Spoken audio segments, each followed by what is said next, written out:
Right, pint in hand, the Carl Jung party is now in session. Welcome everybody to the Jung Project. Finally, I am so bloody excited to be doing this. It's something I have wanted to do for absolutely ages, and to be honest, really wish existed when I first started to get into Jung, approaching 10 years ago now. If you are here, forgive my presumption, of course, but you are probably deeply interested in Jung. Genuinely, why else would you be here? If you are looking for Tesco, your URL has utterly deceived you. Jung is getting increasingly popular these days, and for all kinds of reasons. For some, his work offers a hope of healing, change and transformation. For others, he offers a way to rediscover animation and wonder in an otherwise so-called materialistic world. The latter, by the way, was my way into Jung. I was always massively into science. I was a science nerd kid, even becoming a PhD student in biochemistry. But Jung introduced me to the living human element of existence. He was the first doorway out of sterile reductionism and into the wild cathedral of the psyche. And I have studied and tried my very, very best to live his works intensely since 2017. I really doubt that Jung ever expected his work to be so widely disseminated and discussed, especially not in its current, watered-down, misrepresented, out-of-context soup of bollocks that you find on the internet. That stuff is so beyond tedious. I cannot stand for it, and neither would Jung. The real hard truth is that Jung is an obscenely difficult thinker. There is no way around it. For one, he is hyperlinked into his own context to an extreme degree. He slips between symbolic and scientific language without any warning, while still being psychically potent enough to knock your spine out of alignment. That is a critical point. A little knowledge about Jung can actually be extremely dangerous. I've seen this literally hundreds of times now over the years. Yet, to try and get the proper knowledge is incredibly difficult. Where do you go? Where can you find it? So I reckon that there really should be a systematic way of being welcomed, being invited into Jung's collected works. Not a stack of 18 volumes on your desk and a vague sense of, what in the hellfire does all of this mean? I know you have been there, because I once was. You hit one moment of confusion, and then you make the biggest mistake of your life. You Google shadow integration, and you're met with some random bloke telling you to meditate on Stalin. Or you Google archetype, and then immediately you're told that your unconscious mind contains an exiled shadow animus priest who just needs a cuddle and a gratitude journal to liberate his inner child. So that is the mission of the Jung Project. All of Jung, line by line, explained to the highest possible degree of detail with zero nonsense injected in. All algorithmic filth is banned, shot at dawn and denied a Christian burial. Nor, and I genuinely take this responsibility extremely seriously, nor will I let my personal psychology get into the text. That's the thing with online commentators. They just cannot help themselves but project their own psychology or their own inferiorities onto Jung. It's genuinely like a cultural disease. Jung becomes whatever you want him to be or whatever you don't want him to be, and it's a complete joke. Now here's why this really matters, because this is absolutely massive. Think about the period Jung was working in. 1900 to 1961. That is a stretch of time where everything, literally the whole world, was in flux. Start with psychology. You've got Freud bursting out the gates with psychoanalysis, and then a dozen competing schools forming like splinter factions in some kind of Renaissance war. All of them disagreeing, and all absolutely convinced that they were right. What even is the unconscious? The mood at the time was basically pick your school, sharpen your theory, and prepare for battle. And unfortunately, this is still frequently the case today. Dissent is not allowed. Then look at the sciences. In 1953, biology goes stratospheric with the discovery of the structure of DNA. Chemistry, always the quiet underdog, was chugging along, gradually revealing the chemical skeleton of the entire cosmos. and physics the most revolutionary of all. Einstein rewrites time in 1905. Quantum mechanics then proceeds to casually break reality 20 years later. Everything that we thought we knew about atoms, light, gravity, it all got detonated like a Meatloaf song. Today, we read all of this as history. Jung, however, did not. He lived through it. He absorbed and reacted to it all, and it's written straight into his collected works. He assumes, just casually as you do, that you are deeply familiar with Freud, because everybody was at the time. He references Alfred Adler like he's a household name. He's the guy who first proposed the idea of the inferiority complex, which unfortunately has since been turned into an Instagram meme.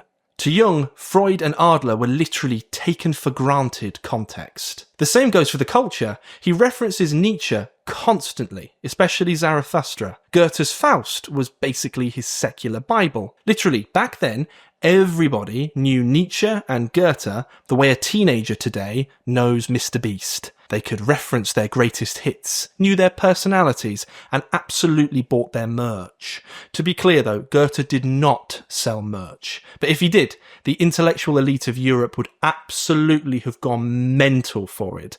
Faust hoodies, limited edition, buy now, sold out in only 5 minutes. Basically, they were the psychic wallpaper of the time. You were sponged into it, whether you wanted to be or not. If you are listening to this on the website, scroll down just a little bit and you'll see that we're starting with Collected Works Volume 8. This is hands down the best way into Jung. It's broad enough to cover his entire model of the psyche, and it's also deep enough to give us more than enough to have a brilliant time. You get complexes, instincts, archetypes, synchronicity, dreams, myths, basically the entire Carl Jung spice rack. Part of the game is to make the Jung Project as efficient as possible too. Say we come across the concept of complexes, which Jung references constantly across his whole career. When that happens, we're going to hyperlink sideways into the other collected works, maybe volumes 1 or 2, so we can see in more detail what he's on about. That way we are not reading randomly, we have a logos and a structure, and when you've got a logos and a structure, we can relax, we can enjoy ourselves, and we bloody well will. But we are not stopping there. Each episode comes with an open invite.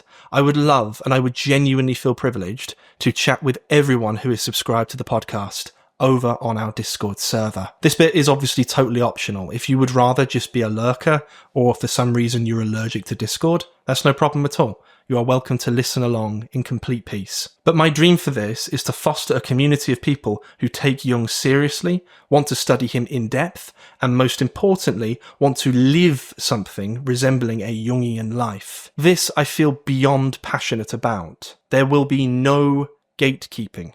If no one is laughing or enjoying themselves, as far as I'm concerned, we have failed. We'd have accidentally created a priestly congregation of sterile skeletal soul death. No. We want life. That's the entire point of Jung. You are supposed to be you, yourself, and that means simultaneously things like challenging each other, respecting each other, and above all, having a superb time with our, let's face it, our hobby of choice. These ideas are, I firmly believe, part of our heritage, and we should feel that. So we're going to read them, live them, and occasionally, let's be honest, we're going to take the piss out of them too. So, without any further ado, let's begin with the first paper in Collected Works 8. If you've actually got the physical volume in front of you, first of all, respect, you will notice that it kicks off with On Psychic Energy from 1928. Now, don't get me wrong, that is a superb essay. I nearly made it the launch pad for this whole Jung project. But because I have never met a linear order that I did not want to immediately violate, I'm going to remix this volume into date, order. Yes, really. And no, this does not mean we're doing some kind of outdated early ideas warm-up. Quite the opposite, actually. It means we can build the logic as we go along, rather than just jumping straight in at chapter 6.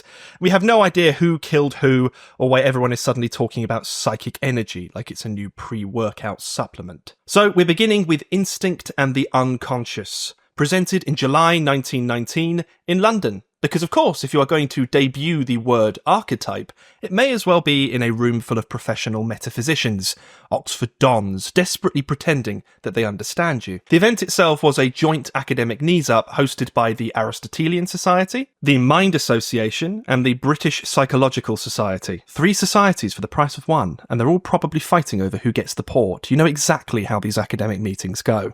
Now, this paper is genuinely historic. I can't emphasise that enough. This is the first time Jung chucks the word archetype into the mix. Up to this point, he'd been using primordial image, which sounds like something you'd see on the inside of a particularly feverish church wall. But in practice, they're exactly the same concept.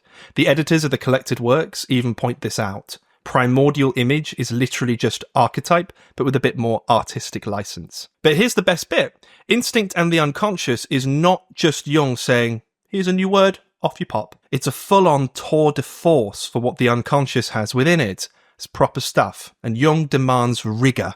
We can just picture the blokes from the Aristotelian Society blinking in slow motion as he totally breaks psychology. So, let's get stuck in, eh? Jung writes, quote, "The theme of this symposium concerns a problem that is of great importance for biology, as well as for psychology and philosophy.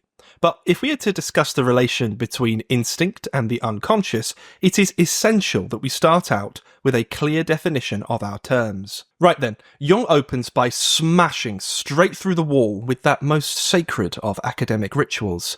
We must define our terms. This is the intellectual equivalent of checking your seatbelt before the plane crashes. Because, let's be honest, nobody actually does this. Not properly. It's basically a move. It's like waving your arms at a dinner party and going, let's agree by what we mean by good wine.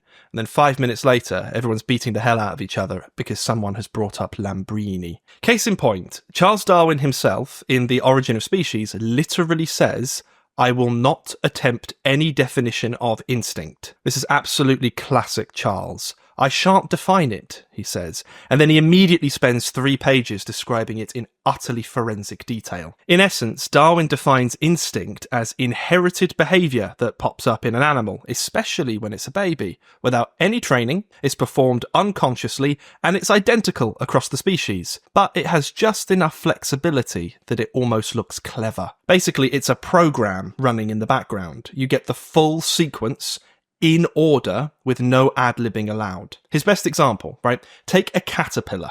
It forms a little hammock in perfect stages. Now, if you take the caterpillar and then you move it midway into a half-built one, it actually starts from the stage that it thinks it's at, even if the job's already been done for it.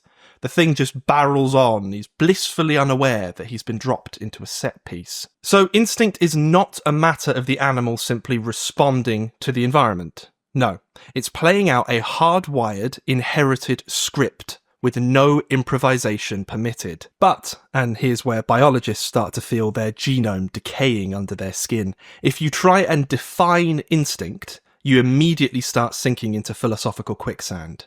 Where's the line?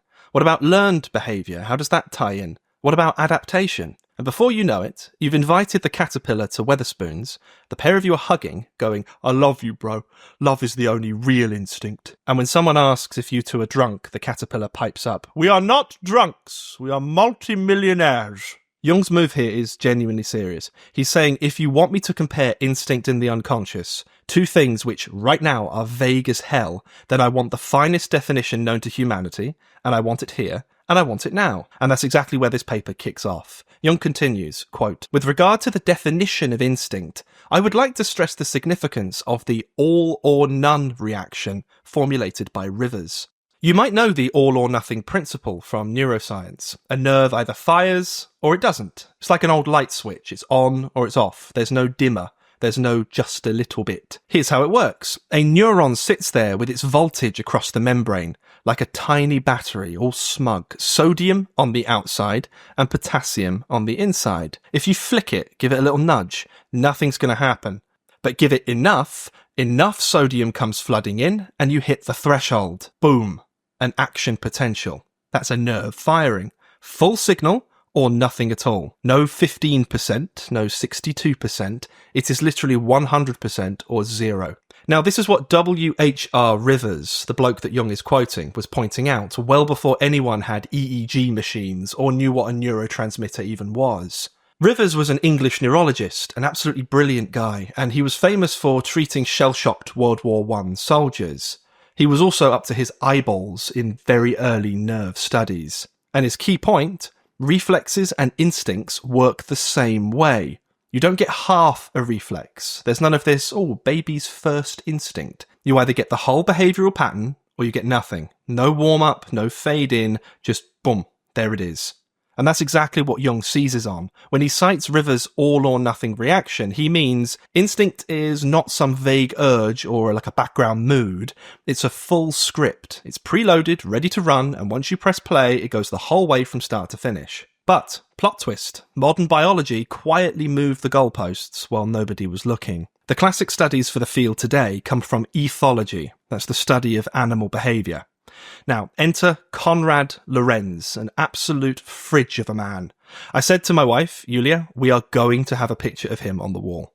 And she said, no, hubby, what about the wedding pictures? Incorrect answer. Lorenz only. If you've ever seen a bird following a bloke in a lab coat, mistaking him for its mum, that is Lorenz's legacy. He was an absolute lord. Also, Nico Tinbergen, the guy who turned ethology into an actual science. Fun fact about Tinbergen, he was actually the PhD supervisor to a young Richard Dawkins, long before he proposed that all religious belief was a delusion. Spoilers, we're not living in 2008 anymore. Lorenz, Tinbergen, and another legend, Carl von Frisch, all shared a Nobel Prize in 1973 for their work on instinct. Jung had none of this, remember, but he and Rivers were actually remarkably close. Lorenz, Tinbergen, and von Frisch showed that animal behaviour is not just an automatic reflex. It's patterned, structured, and it's usually triggered by one key thing, a sign stimulus. Or in Lorenz's lovely German, an Auslöser. What they introduced was the concept of a fixed action pattern. This is a hardwired sequence of behaviour that's triggered by a specific cue. Once it starts, it tends to finish, regardless of if it makes sense or not. There's a brilliant example of this, the greylag goose. If an egg rolls out of the nest of a female goose, she will do a perfect scoop with her beak to try and roll it back in. But if you take the egg away mid-action, she'll actually keep going. She'll roll the air, she'll finish the sequence, literally as if her nervous system just shrugs and goes, yeah, process started, mate. I can't stop it now. That is the sort of instinct that Jung and Rivers are talking about.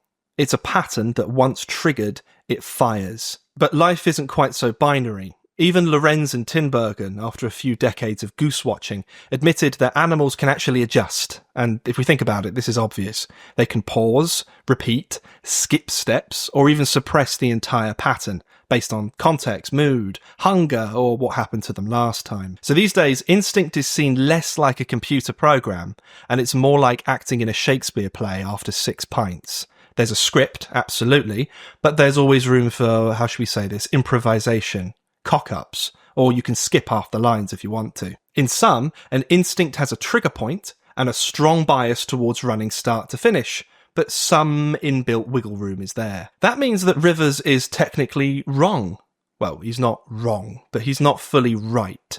Instinct clearly is not all or none anymore. It's a probabilistic tendency, evolved, inherited, but always up for a bit of editing from experience, the environment, or what your goose mate is doing in the adjacent nest. So Jung's definition here, absolutely coherent with modern biology, and in fact well ahead of his time. We're going to see exactly how, because Jung is about to go full Jung. Quote, "Indeed, it seems to me that this peculiarity of instinctive activity is of special importance for the psychological side of the problem. I must naturally confine myself to this aspect of the question, because I do not feel competent to treat the problem of instinct under its biological aspect." So here's Jung doing the respectable thing. He's staying firmly in his lane. Biology to the biologists, and psychology to the Swiss bloke who has just spent half a decade nearly losing his mind, confronting the unconscious like it's a full contact sport. But he's not just ducking out, he's saying, look, this all or nothing firing principle is not just a neuronal thing,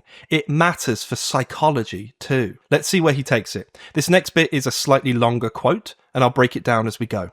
Jung continues, but when I attempt to give a psychological definition of instinctive activity, I find I cannot rely solely on Rivers' criterion of the all-or-nothing reaction, and for the following reason. Rivers defines this reaction as a process that shows no gradation of intensity in respect of the circumstances which provoke it. It is a reaction that takes place with its own specific intensity under all circumstances, and is not proportional to the precipitating stimulus. But when we examine these psychological processes of consciousness in order to determine whether there are any whose intensity is out of all proportion to the stimulus, we can easily find a great many of them in everybody.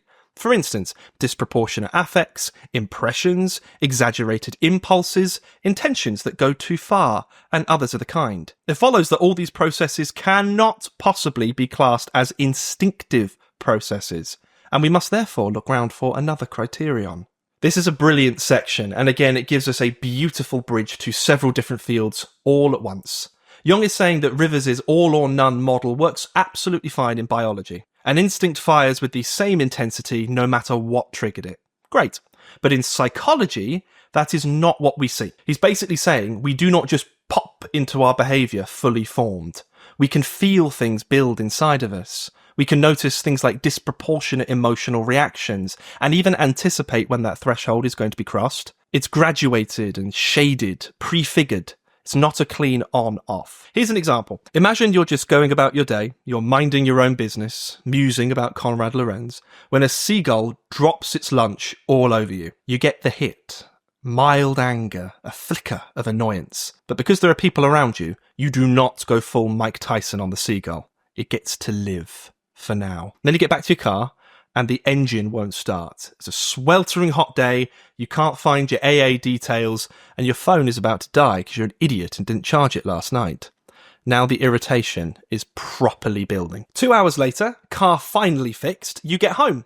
Your other half strolls into the living room and says, "Oh, by the way, the internet's down. You'll need to call Virgin to get it sorted." And at that point, you explode. Level 100 anger unlocked. Full fireworks. Trevor from GTA 5 has entered the chat. This is exactly what Jung is talking about. You can feel the energy building step by step, almost as if you are literally feeling the nerve impulses stacking up before you see any real behaviour. So any actual instinct emerge. So when Rivers says an instinct is not proportional to its stimulus, Jung replies, yeah, that might be fine for physiology, but have you actually ever had a bad day, mate? In conscious life, loads of things are wildly disproportionate, and they're not instincts. So in sum, Jung's point is that just because something feels intense or out of proportion, it does not mean that it has to be instinctive. If that were true, if we really think about this, then every neurotic episode, every emotional spiral would be reduced to purely an instinct, and that clearly does not hold up. Yes, we absolutely have instinctive elements in consciousness, and when people try and pretend that we don't, it's like, what are you even on about? But we do have more than that, all of which is linked to instinct quite clearly, but is not synonymous with it. Things like affect, or our imagination, or things like repression, projection, fantasy, symbol, and all of these things don't always track with behavioural patterns. Now this ties massively into Jung's concept of libido. Not just the erotic and aggressive drives, as Freud first proposed, but psychic energy, a kind of inner force that moves through us in patterns and tensions, images, and even behaviours. We're going to be diving into all of that in a future episode, especially when we hit On Psychic Energy from 1928. But here's the key point for now. If instinct were the whole picture, you wouldn't need a concept like psychic energy. Jung's theory of libido would break down. You could just map behaviour onto triggers, just like a lab rat hitting a lever. And Jung says, no, that is not enough, because the psyche does not behave like that. Or at least not always. And I'm sure you can already feel where the rift with Freud started to open. Freud's model, ego, superego, id, is all about drives. Drives come from the id, they push against the ego, and they demand that it meet its needs out in the world. And Jung said, that model works sometimes, but not always.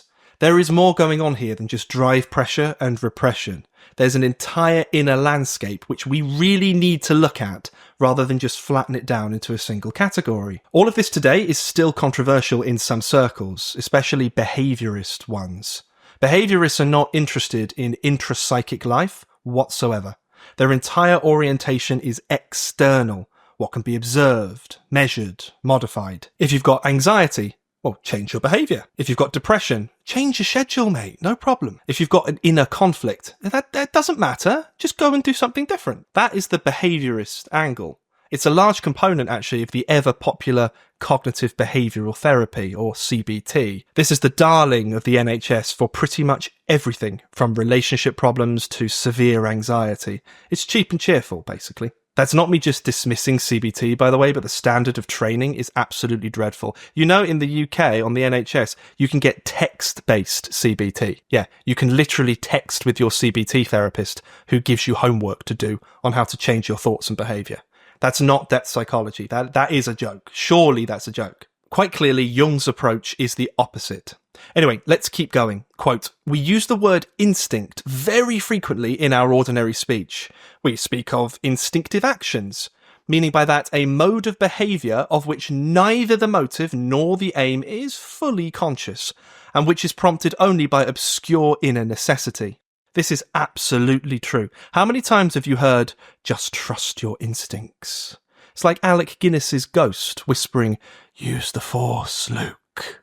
For the record, George Lucas was massively into Jung. He basically used Joseph Campbell's whole hero myth thing, itself just a remix of Jung, as the backbone for Star Wars. Instinct is one of those things that everyone claims to understand, like some kind of built-in sat-nav for life. But try asking anyone to actually define it, and you'll watch them melt into pure waffle. We all act like we know what instinct is, but it seems nobody can actually pin it down in plain English. Jung keeps going, quote, "This peculiarity has already been stressed by an older English writer, Thomas Reid, who says, 'By instinct, I mean a natural impulse to certain actions, without having any end in view, without deliberation, and without any conception of what we do.'"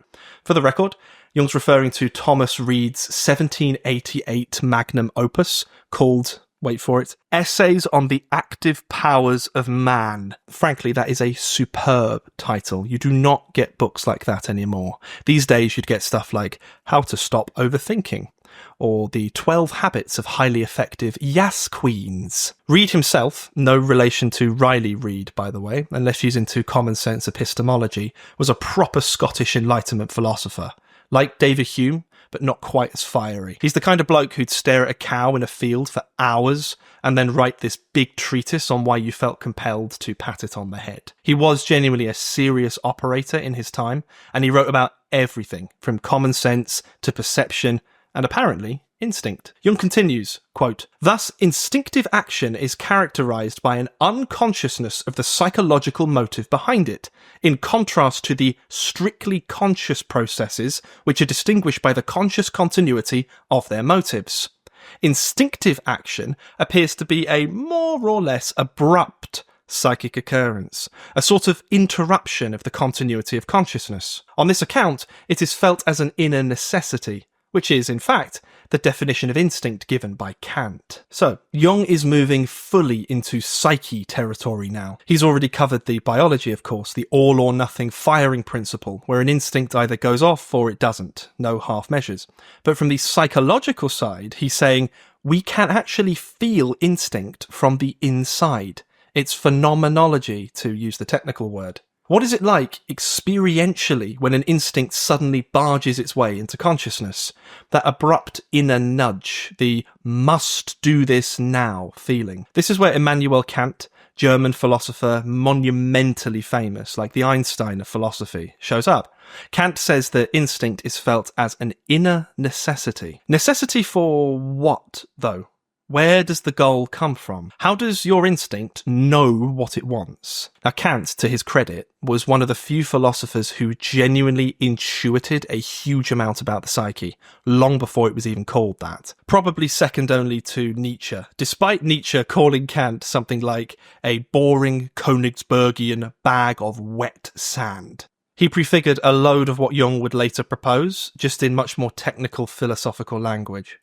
If we go on a quick digression, Kant's idea of a priori intuitions, these are built-in mental frameworks that structure our perception, like space, time, and causality. We can't imagine life or existence without these things, they're just there. That basically is Jung's archetype, literally, but it's just more focused on cognition. Jung also thought that Kant accidentally, this is embarrassing, described his anima. That's the inner complex, which shapes how you relate to your own instincts and the unconscious at large. For example, Kant's famous categorical imperative, that is, act only according to that maxim, whereby you can at the same time will that it should become a universal law.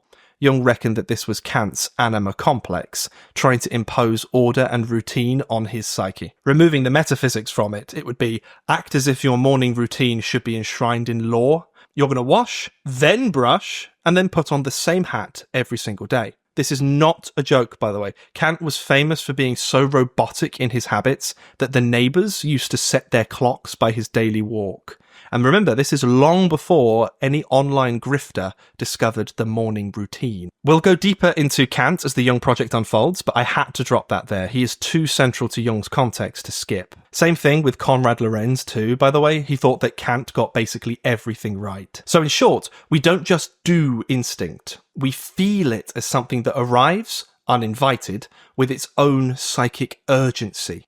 Let's see how Jung expands on this. Quote, accordingly, instinctive activity would have to be included among the specifically unconscious processes, which are accessible to consciousness only through their results. But were we to rest content with this conception of instinct, we should soon discover its insufficiency. It merely marks off instinct from the conscious processes and characterises it as unconscious. So Jung's saying, look, we could just be lazy about it. Instinct is all there is in the unconscious. Job done. We only ever feel the after effects, maybe a sudden mood, an impulse, or a burst of emotion, like finding a Polaroid of a party that you were never invited to. But he quite clearly says that is not enough. This does not explain what an instinct is. It just defines it by what it isn't, so not conscious. Jung explains why that simply is not good enough. Quote, if, on the other hand, we survey the unconscious processes as a whole, we find it impossible to class them all as instinctive, even though no differentiation is made between them in our ordinary speech. If you suddenly meet a snake and you get a violent fright, yeah, you can legitimately call this impulse instinctive because it is no different from the instinctive fear of snakes in monkeys. It is just the uniformity of the phenomenon and the regularity of its recurrence, which are the most characteristic qualities of instinctive action. So Jung's point is, the unconscious is not the same thing as instinct. Yes, you can feel an instinct, like being instantly rattled by a snake leaping at you. But the unconscious is not just a big cupboard full of snake reflexes and knee-jerk reactions. Charles himself, actually, that's Charles Darwin, put this to the test. He'd often pop into London Zoo and he'd stand in front of the snake enclosure and he'd try his absolute hardest not to flinch whenever a snake snapped at the glass. And he failed every single time. No matter how much he reasoned with himself, "You're fine, Charles. The glass is solid." His body still jumped. Instinct 1, reason 0. So what is Jung actually doing here? He's tightening up the definition. For something to count as an instinct, it has to be regular. The same reaction, again and again, across the population. Bonus points if we see it in animals too. That's when you know it's truly ancient and carved into us by evolution. But is everything in your unconscious some collective, pre-programmed pattern? No, obviously not. You are not just a bundle of recycled lizard reflexes. You're also you. Even the bits that you and I share as standard human kit, is all of that just instinct? Now, if you lump everything together and say, yep, it's all instinct of some kind or another, you end up with a shapeless pile of blur and no real definition. And Jung is after more precision. He wants actual criteria, not just people going, I don't know, it feels unconscious. Let's keep going. Quote, As Lloyd Morgan aptly remarks, it would be as uninteresting to bet on an instinctive reaction as on the rising of the sun tomorrow. Lloyd Morgan, by the way, was a seriously influential psychologist and ethologist, and he also had, we cannot understate this, one of the most magnificent beards in psychology. The man genuinely had Rapunzel herself sprouting from his chin. His mates would climb it to get into a meeting if they were ever locked outside. We do not have proof of this, but honestly, Google him, Lloyd Morgan. But his quote is more than just witty. It's actually deeply illustrative. Instincts are so predictable and so reliable that if you bet on them, that would be really boring. They show up with clockwork regularity, not just in timing, but in form. People will have sex, mothers will nurture, fathers will guard or provide, children play, men and women will work for resources. And as Lloyd Morgan says, just like the sun rises and sets. Instincts follow the same groove, generation after generation, without needing to be taught. That's what makes them instincts. Lloyd Morgan himself came up with what's now called Morgan's canon. Not a literal canon, sadly, so not something that he aimed at Scotland while screaming about Edward I. C-A-N-O-N, a law. Basically, this was the don't get carried away rule of animal psychology. In short, we should not assume that an animal is reasoning or reflecting if a simple instinct or habit can explain its behaviour. We can put this even more bluntly. Give instinct the benefit of the doubt, always. Unless you have proof, mate, do not start attributing philosophy degrees to pigeons. Stop. Enough. To modern ears, obviously, this might sound a bit absurd, but this fits really well with his original take on evolution. Behaviour emerges from the ground up, building in complexity, not some kind of inner philosopher king in the psyche or your brain. Neuroscience has proved this right, by the way. There are primary processes that are deeply physiological, and a priori, that is fire before, things of a more higher order nature, like thinking and reasoning, or calling your mum on the phone. Now, Jung takes that idea seriously. If it looks like an instinct, and it acts like an instinct, it's probably an instinct. But here is the rub. Not all of our behaviour is predictable like that. Not all unconscious material repeats itself with that kind of uniformity. And so, Jung continues, quote, on the other hand, it may also happen that someone is regularly seized with fright whenever he meets a perfectly harmless hen. We're going to dig into this hen in a minute. Jesus Christ. Although the mechanism of fright in this case is just as much an unconscious impulse as the instinct, we must nevertheless distinguish between the two processes. In the former case, the fear of snakes is a purposive process of general occurrence.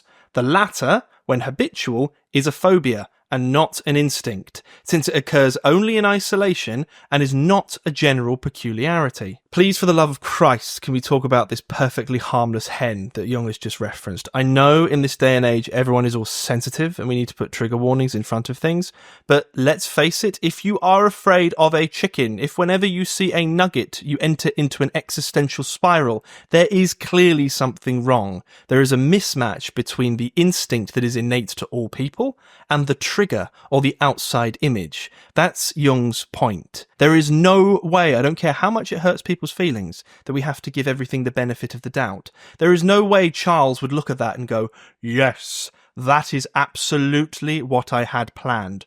Wrong. No. The reason behind the fear is obviously 100% unconscious. And yes, it's involuntary, but it's not an instinct.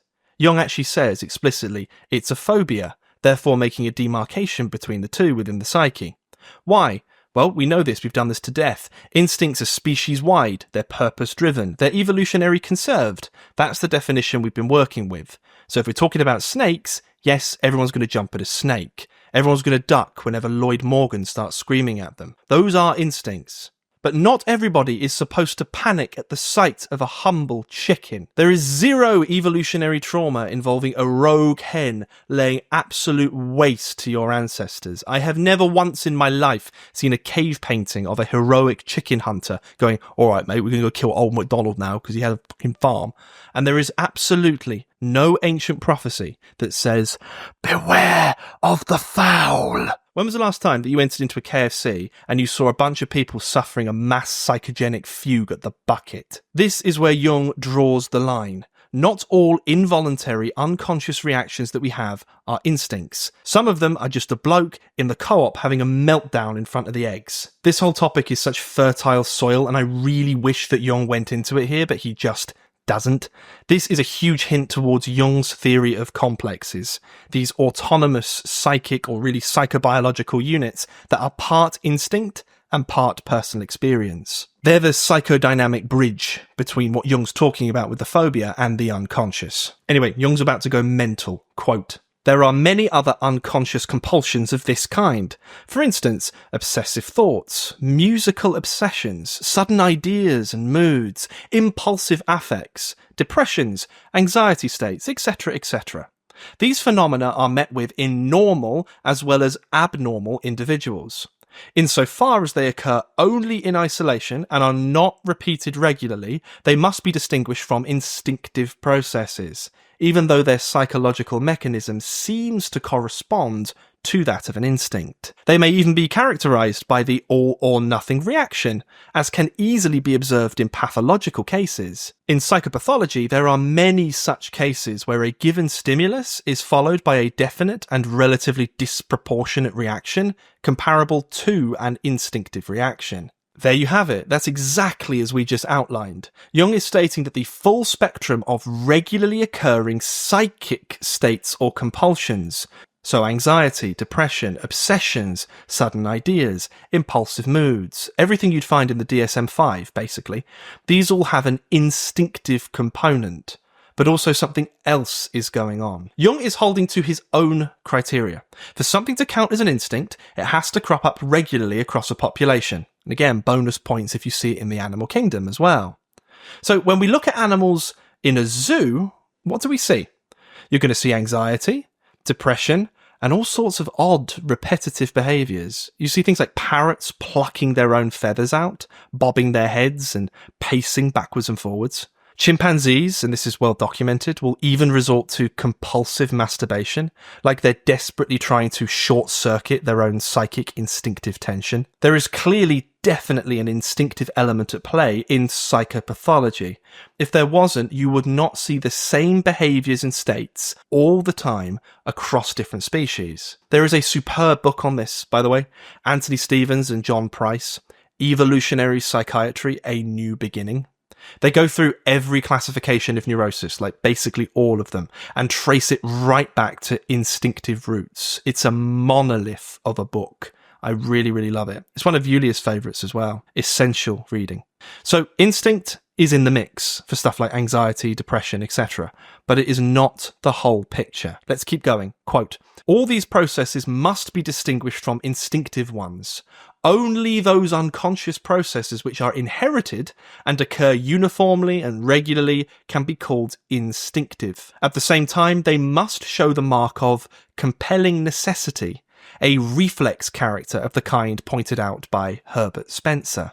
Herbert Spencer, in case you have never had the pleasure, was basically a based Victorian ghost. Yes, he was once alive, but the man literally floated through every discipline going, like some omnipresent sage in a top hat. Philosopher, biologist, sociologist, you literally name it. And if you were to have published anything between 1850 and roughly 1900, you probably were throwing in Spencer references constantly so that you'd look really clever. Today, he's most famous for coining the term survival of the fittest. That actually wasn't Charles's line, it was Spencer's. Charles then nicked it and ran with it in later editions of The Origin of Species. And he did credit Spencer, to be fair. So when Jung references Spencer, he's anchoring his definition of instinct to this old school 19th century idea of reflexive, automatic, evolutionarily tuned behaviour, the kind that doesn't come from learning or logic, but fires off with absolute necessity. Remember, according to Jung, instinct needs to tick 3 boxes. 1, it must be unconscious. 2, it must be inherited and species-wide. And 3, this is the Spencer part, it carries a compelling reflex-like necessity.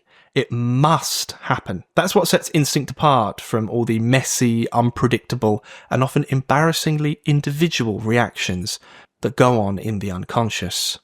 Anyway, Jung continues, quote, "Such a process," remember this is the compelling necessity point, "differs from a mere sensory motor reflex only because it's more complicated. William James, therefore, calls instinct, not unjustly, a mere excitomotory impulse due to the pre-existence of a certain reflex arc in the nerve centres. Instincts share with reflexes their uniformity and regularity, as well as the unconsciousness of their motivations." Right, Jung just name-dropped another absolutely seismic unit, William James. William James was not just influential. He was the undisputed heavyweight champion of American psychology. He was the Grand Master. He didn't just write the phenomenal Principles of Psychology in 1890, he literally invented the genre. That book became the Bible for the next generation of psychologists, and people still quote it today all the time. Now, William James's shtick was his fascination by consciousness, will, emotion, instinct, all the stuff that everyone in consciousness studies today is still trying to catch up with. If you have not read him, I'm going to be crystal clear with this, but you do sit there every evening watching some random man live streaming generic nonsense, then you're making a grave error. William James, I want to say this, William James was not on Twitch. He did not sit there in his pants eating Pringles watching someone speedrun Hitman 3. This was not on his agenda or his roster. Twitch was out. He studied the Twitch of the soul. That is obviously why Twitch.tv is named as such. Just try and fact check and debunk me. It's not going to happen. So Jung quotes William James as saying, "Instinct is a mere excitomotory impulse due to the pre-existence of certain reflex arcs in the nerve centres." Now, that might sound a bit like your central nervous system has just joined the Royal Engineers. Bye, Mum, I'm off. But what William James is really saying is, instincts are more elaborate than basic reflexes. But they are built on the same skeleton. There's a stimulus, you flick somebody, there's an inbuilt neural pathway, all carry the pain, and there's a response, and it all happens without you giving it a single thought. So if you put this in plain English, a reflex would be you tap your knee and your leg goes bleh. An instinct would be if Lloyd Big Beard Morgan suddenly aimed his cannon at you. "You're next, my son," and you scream for your life. This, by the way, is still mainstream neuroscience today. Instincts are basically upmarket reflexes, these automatic responses, but they're just more complicated. And Jung agrees up to a point. Both of them share key features. They're uniform, they're regular, and they both are motivated from within the unconscious. So you're not just doing the instinct is doing you. With all that groundwork laid, Jung is about to take a monumental leap off the cliff. Let's continue. Quote, "The question of where instincts come from and how they were acquired is extraordinarily complicated. The fact that they are invariably inherited does nothing to explain their origin. It merely shifts the problem back to our ancestors. The view is widely held that instincts originated in individual and then general acts of will that were frequently repeated. This explanation is plausible insofar as we can observe every day how certain laboriously learnt activities gradually become automatic through constant practice. But if we consider the marvellous instincts to be found in the animal world, we must admit that the element of learning is sometimes totally absent. In certain cases, it is impossible to conceive how any learning and practice could ever have come about." Charles, by the way, says exactly the same thing in The Origin of Species. According to Charles, we all have habits and instincts. Habits are learned. These are things you pick up, repeat, and you eventually do without thinking. Instincts, though, again, running away from Lloyd Morgan, screaming at you in pseudo-Scottish, those are not learned. They just are. Both are automatic, both show up regularly, but only habits actually come from repetition. And here's where things get super interesting, especially when you bring Charles's theory of evolution by natural selection into it. Natural selection, as you know, is about selection pressure. Some trait helps you survive and pass on your genes. Actually, more technically, alleles. My biologist training always screams at me whenever I hear the word gene used wrongly. An allele is a variant of a gene. If you pass on your genes, that actually makes no sense. So that over time, that trait becomes more common in the species. This is standard stuff. But here's the fun bit. How do we get from that to absurdly complicated instincts? We're talking about behaviors that look almost designed, but can't possibly be learned or practiced into existence, like young Mozart plinking on the piano. Because the first time you get it wrong, you are ruined, you are toast. Unless we all just want to wave all questioning away, as lots of people like to do these days, which is not science, you are left with a massive puzzle. How do incredibly complicated instincts actually evolve? Jung is about to drop a prime example. Quote, "Let us take as an example the incredibly refined instinct of propagation in the yucca-moth. The flowers of the yucca plant open for one night only. The moth takes the pollen from one of the flowers and kneads it into a little pellet. Then it visits a second flower, cuts open the pistil, lays its eggs between the ovules, and then stuffs the pellet into the funnel-shaped opening of the pistil. Only once in its life does the moth carry out this complicated operation. Such cases are difficult to explain on the hypothesis of learning and practice." Right, no shit. Let's just take a moment for this absolute industrial skip of a moth. This tiny night shift legend has no teacher, no YouTube tutorial, no ChatGPT. It manages a multi-stage ritual that would leave most human beings in tears before they had even made it to the pollen pellet. It is perfectly synchronized to the one night only blooming of the yucca flower. And it does it once in its entire life. Can you even imagine that? You get one go at a gig and you nail it. How in the hell does the moth know how to do that? It doesn't learn it. It doesn't practice it. It doesn't sit there watching its dad cock it up first and go, yeah, mate, I'm going to do better than that.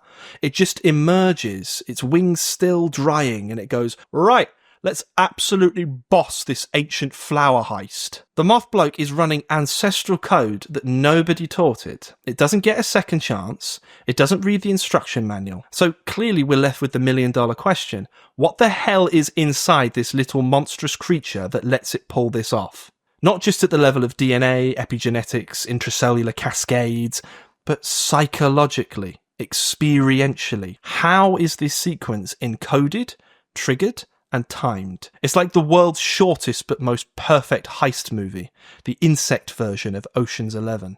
The whole thing reveals a mind-blowing synchrony. Genes, nervous systems, instinct, behaviour, and they're all dancing the exact same impossible waltz. And here is where Jung steps in at this precise moment in this very paper with the concept that will define his entire legacy, that he thinks explains all of this, the archetype. But that's all we've got time for today. Thank you sincerely for indulging me over the past hour or so. If you're listening to this on my website or YouTube channel and you've made it this far, odds are you already know whether the Jung Project is your kind of thing. I really do hope that you'll consider sticking with us, and if you do, I'd genuinely love to see you in the Discord server and swap ideas. No obligation on that, of course, but it would be a pleasure. Next time, episode 2, we're going straight into the archetype, what it actually is, how it relates to all of this conversation on instinct, and perhaps weirdest of all, how it connects to Jung's idea of intuition. Take care, do not dream about the moth, and speak soon.